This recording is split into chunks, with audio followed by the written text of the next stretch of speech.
Morning, it's Sam here. Nice brisk morning. It's like 20 degrees out here in Massachusetts, but it feels good. It feels nice and fresh. Sometimes when you would wake up in Florida, it was just like, oh, but also it's really cool because it was fucking warm all the time. Anyways, want to get into the video. I had somebody recently that I was talking to about TRT, and they wanted to know what they needed to take it like safely. I'm not taking testosterone. I'm not taking any steroids or anything like that at this moment, unless you consider SARMs steroids. But I'm not taking any of that. However, I have tried them in the past, and I just enjoy learning about them because I find them very interesting. And I'm definitely not opposed to people taking them or taking them myself in the future. So I wanted to touch real quick on the compounds you need to run it safely and how you're going to go about doing that. So let's get started. With the testosterone, there's basically only three things you're going to need, and you might only actually really need two things. The third one I just threw in there because it's more subjective, and I'll put it in there. You can make the decision whether it is important to you or not. I personally used this before, so I'm going to start with HCG. Grab blah blah blah. Google it and Google HCG. It's for women's like drug. Anyway, it essentially tells your, I believe it's your pituitary, to increase the amount of luteinizing hormone to produce. Luteinizing hormone is what keeps your balls full. So if you're taking exogenous testosterone, your body's production of testosterone is going to shut down, so your balls don't need to produce more testosterone. So they're going to be like, okay, we're going to go hang out as little raisins for a little while. And generally it's not that bad from my experience, but everybody's different. So you take HCG. I don't remember exactly what I took. I feel like it was 5,000 mcg a week, or 500 twice a week, or something along those lines. I'd have to try to see if I wrote it down somewhere. But just Google it real quick if you're going to actually take it or something like that. And I'm pretty sure I took the HCG twice a week. And as I mentioned, this is going to keep your balls full. It probably would. I think there's a couple studies out there that actually show it can help increase your testosterone levels. So it might have an additive effect when taken with testosterone. The next thing is you're going to want to get something that it's going to inhibit the aromatase enzyme, and what it's going to stop that. So what the aromatase enzyme does is it converts testosterone to estrogen. And if you, say, greatly increase your testosterone through an exogenous shot you're giving yourself, or transdermal or something along those lines, then your estrogen is going to spike. And you don't need, having a little higher levels of estrogen is not necessarily a bad thing. Having extremely low levels could also be bad. So you don't necessarily want the peaks and valleys in the estrogen. So having a X-mestane or something like that, I believe it's X-mestane.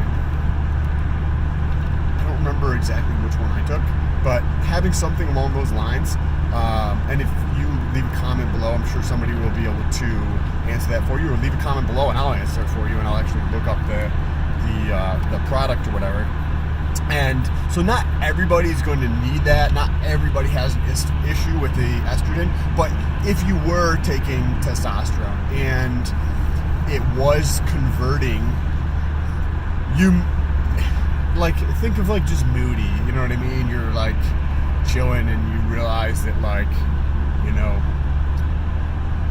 the character in the TV show, something drastic or something happened to them, and you're like, oh man, that's wow, that's really, I really feel for that person.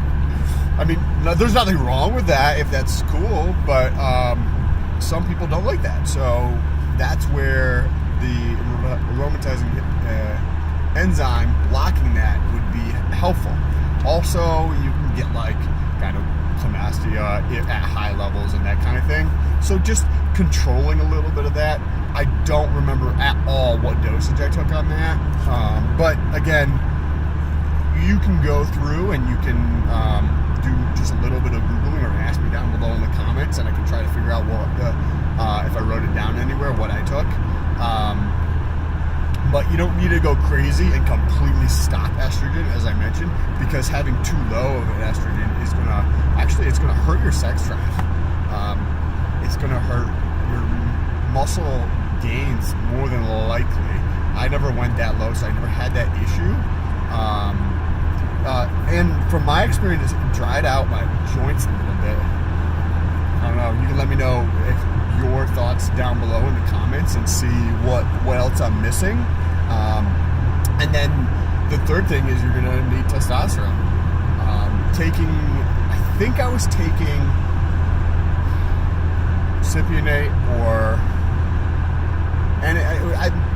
I think I did it a couple times when I was 17-ish, and then tried again a year or so ago for 5 weeks at a very low dose, and I think I was doing 200 or 250.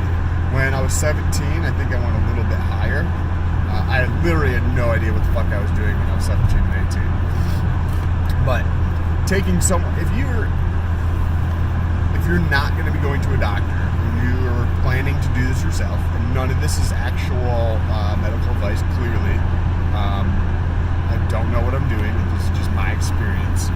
But if you are not going to be going to a doctor, a decent place to start, in my opinion, might be around 200 mgs per week. And then you can go off of that. So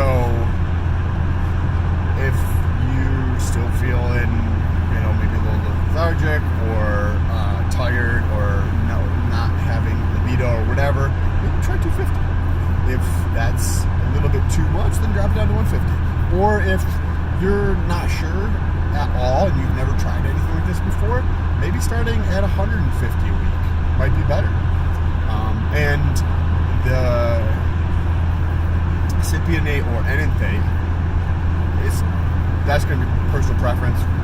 It's just the ester that's added to testosterone to change the length of time it takes to break down in your system.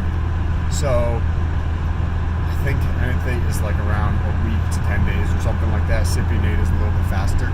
I'd have to Google that, or somebody who knows exactly what it is can let me know in the comments. But again, it's going to change slightly based on your body fat percentage, your overall weight, the amount of muscle you have on your body, your metabolism. So maybe for me, I'm probably at 12%-ish, 11% body fat. So, and I'm fairly active and work out twice a day sometimes, a couple times a week. So maybe for me, it's on the lower end of the range. So you might have a little bit of tweaking and playing around to see, what is going to be optimal for you, what makes you feel the best in terms of how you're going to be dosing and the specific dosages. But you can look at the baseline of what it is, and don't just look at one website or one blog or one forum. Check 3 or 4 different places and see if it's consistent across the board. See what you can find out. Wow, that sun is fucking bright. See what you find out and see what is the most consistent thing you're seeing across the board. Hey, I gotta get my sunglasses. This is bright as fuck. See what sorry guys. See what's what you're getting in terms of the most consistent answer, and then try there, or try back a scaled back version of that. And if you were to do it yourself without going through a doctor, you could probably get it. I mean, testosterone is pretty cheap, and so is HCG, and HCG and some type of estrogen blocker, I mean, you could probably get like for $150 a month, $150 to $200 a month, because you're also going to want some type of needle, and you're going to want some alcohol pads. So all in somewhere around $150 a month if you were to, say, sustain that over a long period of time. I don't know. If you guys have any questions, let me know down below in the comments. Happy to answer. And if you are new to this channel, make sure you press that red button, the one that says subscribe, and that little bell notification right next to subscribe. Next to subscribe, and then you get to see this pretty face every time I upload a video, and I literally don't know what could be better than that. So thank you so much for watching, and I will talk to you soon. Peace.